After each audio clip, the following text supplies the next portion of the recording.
नोङो बर'फा उपेन्द्रनाथ ब्रह्मनि थैनायनि हाखर सायाव नोङो खुलुमदों जानो हागौ नोंनि खुलुमनायखौ बर'फा उपेन्द्रनाथ ब्रह्मआ मालाबाबो बेखौ गनायना लाया। नों पार्टी जाति फाननानै जाग्रा नोङो सासे पापी सिख सेदुल फाननानै जाग्रा नों सासे पापी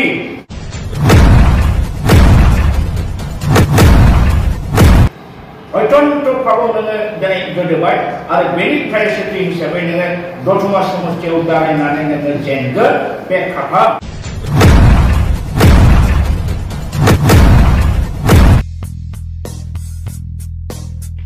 इउटिउबार बिथांमोनखौ आङो बरायबाय लोगोसे रायजो राजा बिथांमोनखौबो बयखौबो आं खुलुमहरो मानगोनां रायजो राजा नोंथांमोन दिनैहाय आङो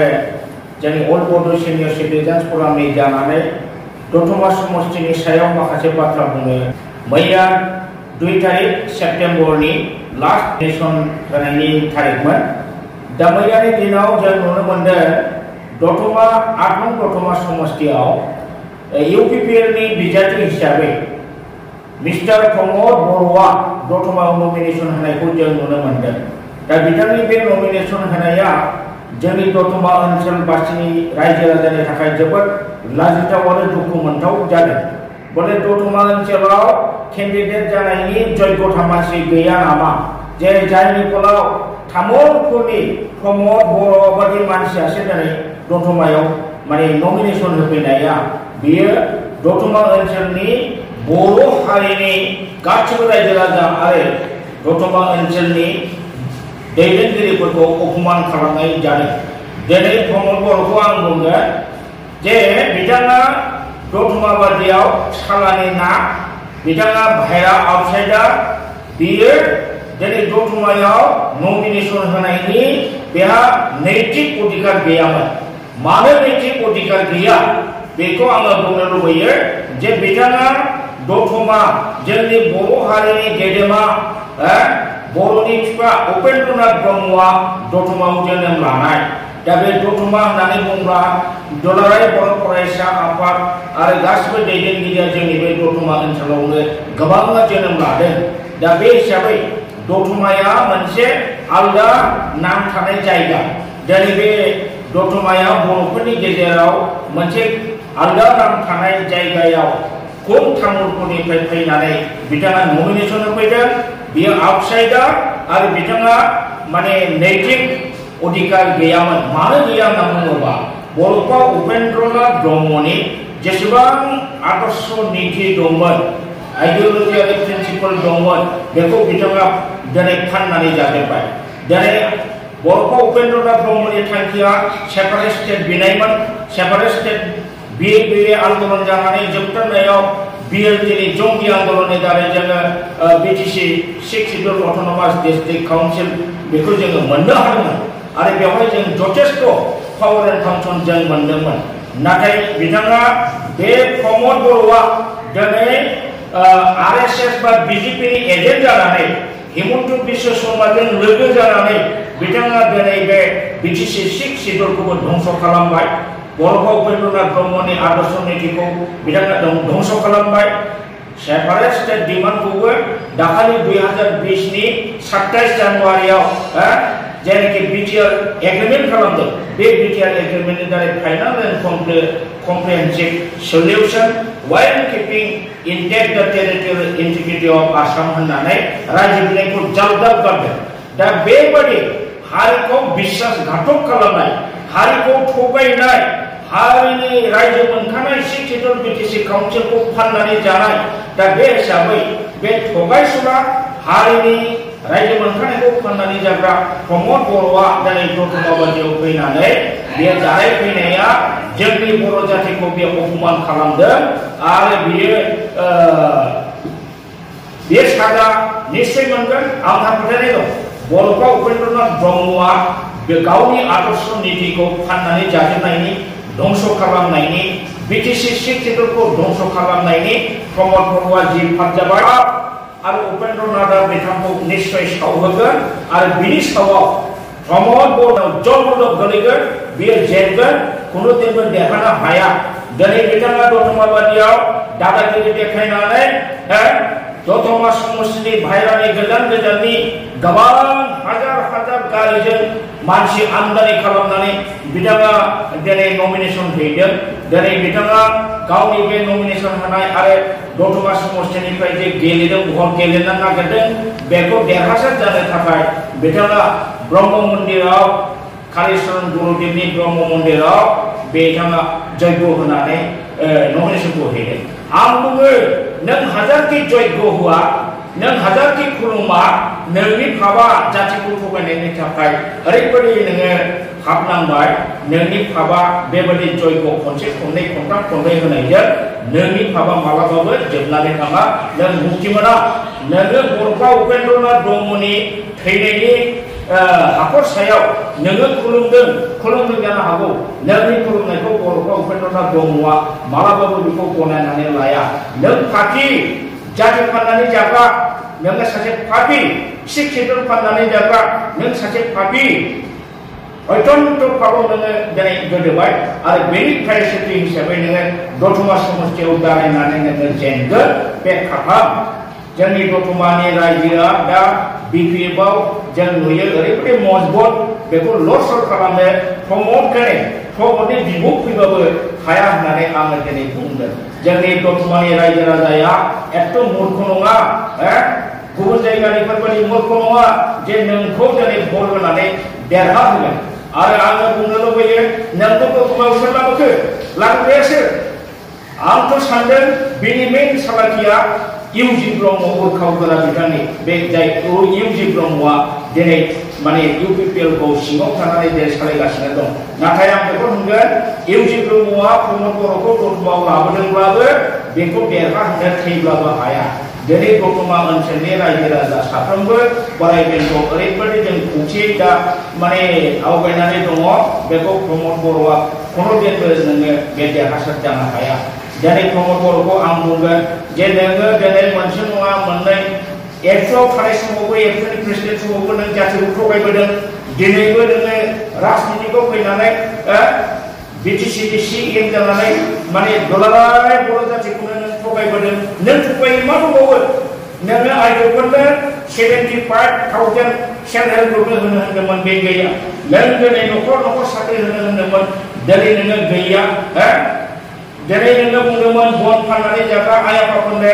अनसुंथाइ होनानै बन फाननायखौ बन्द खालामनो नोङो हायाखै। नोङो साख्रिखौ होनदोंमोन बिना फैसायै गरसेबो रां रावनिफ्रायबो लागासिनो साख्रि होनो होनदोंमोन। नोङो दाखालि नोङो बे फरेस्ट डिपार्टमेन्टनि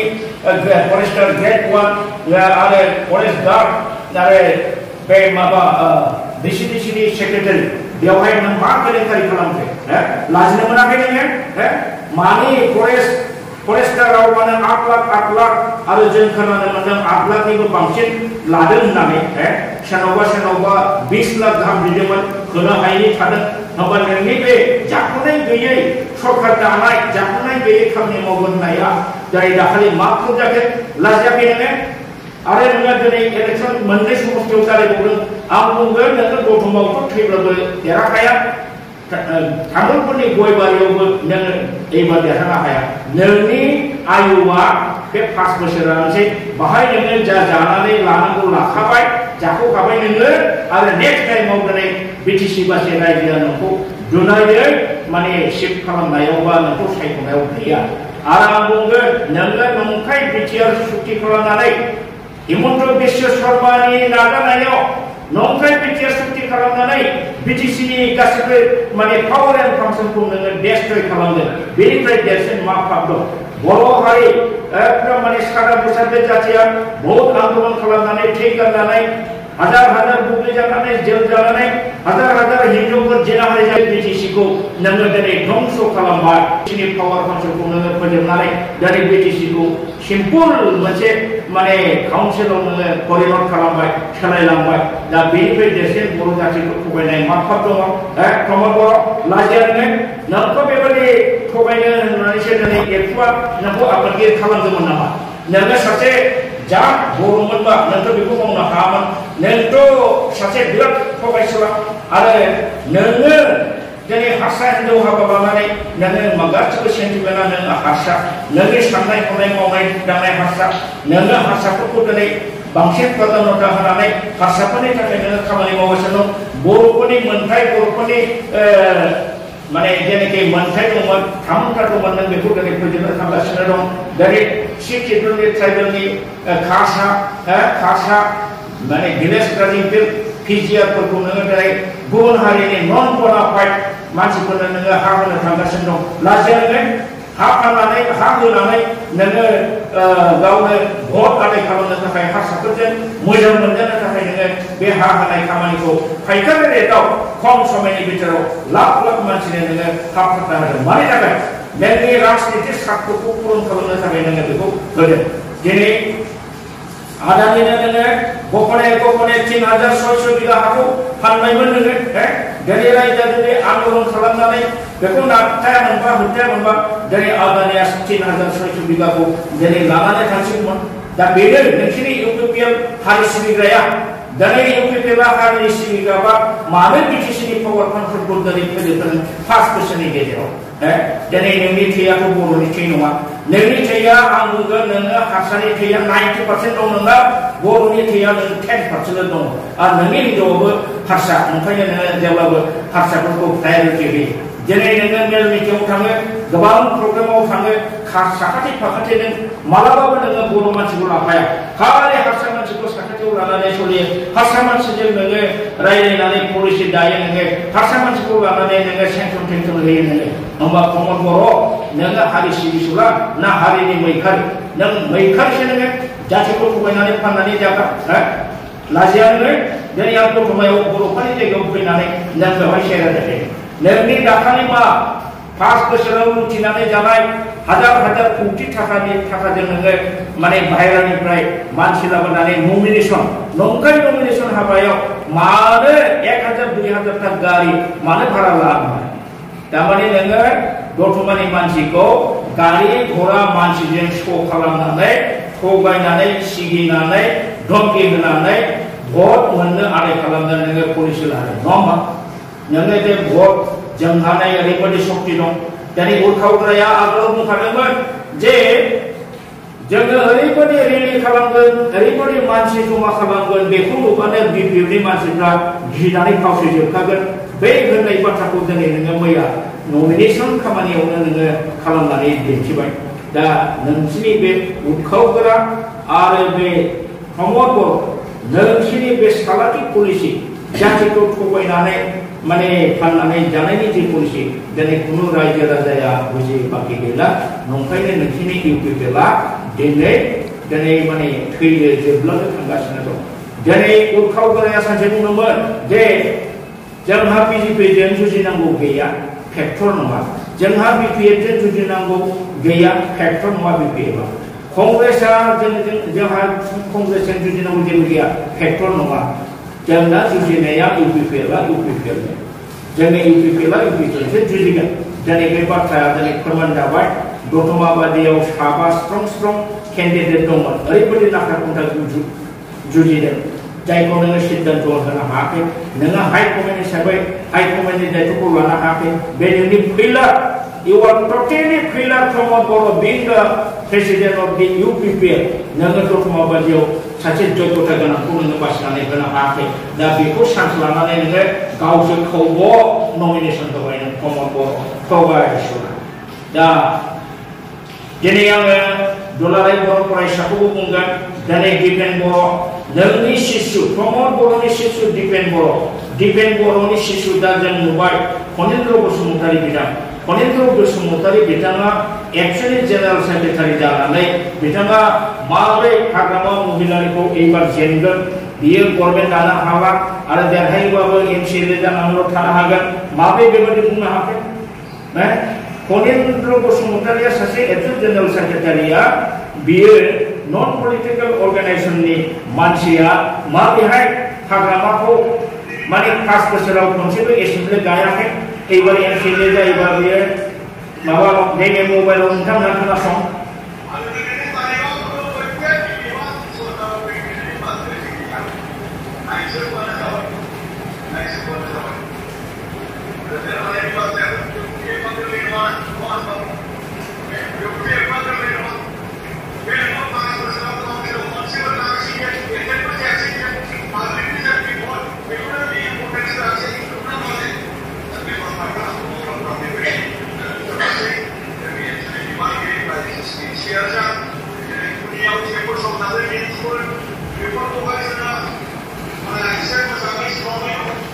दा दिनै नायदो